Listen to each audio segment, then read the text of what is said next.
আমরা আজকে কোথায় এসেছি? আমরা আমার সোনার আজকে গয়না নিতে এসেছি। এই যে গোপালের এইটা নেওয়া হলো, হাতের বালাটা ওকে নেওয়া হলো, আর ওর পায়ের এই যে দেওয়া হলো, মল, বাসিগুলো নেওয়া হলো, বাসিটা আর তার সাথে এই বাঁশিটা নেওয়া হয়েছে। যাই হোক, বাড়ি যাই, বাড়ি গিয়ে তারপর তোমাদেরকে দেখাবো কি কি নিলাম আজকে গয়না। আমরা এসেছি বিএস রোডে গয়নার দোকানে। এই যে আমি আর দিদি এসছি। ও কিন্তু খুব খুশি, কিন্তু আজকে প্রথম পড়েছে তো অস্বস্তি হচ্ছে, ওই জন্য খুলে খুলে দিচ্ছে না রে বল।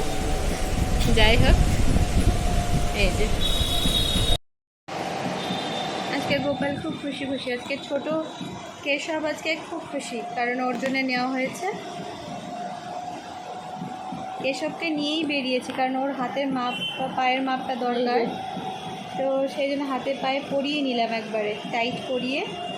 হাতেরটা আবার বাড়ি থেকে আর একটু টাইট করতে হবে, খুলে যাচ্ছে। একটু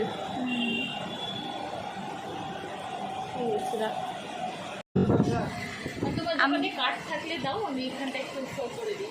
হ্যাঁ, তোমার যদি কার্ড থাকে। ও আচ্ছা, ঠিক আছে। দাদা তোমার দোকানের নামটা একটু বলো। হ্যাঁ, রাহুল জুয়েলারি।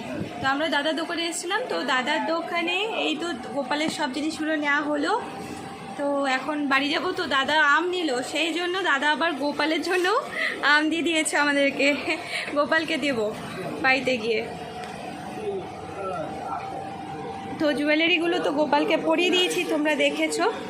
আর যেগুলো বাড়িতে গিয়ে ভালো করে বাসি টাসিগুলো সব দেখাবো, কারণ হাতে টাতে পরে নিয়েছে। বাড়িতে গিয়ে তোমাদেরকে বাসি আর যেগুলো নেওয়া হলো ওগুলোও দেখাবো, ঠিক আছে? চলো। ওর মালাটা নিয়ে এসেছিলাম, একটু পরিষ্কার করিয়ে নিলাম, নতুন হয়ে গেছে, বাড়ি গিয়ে পড়বো। চলো।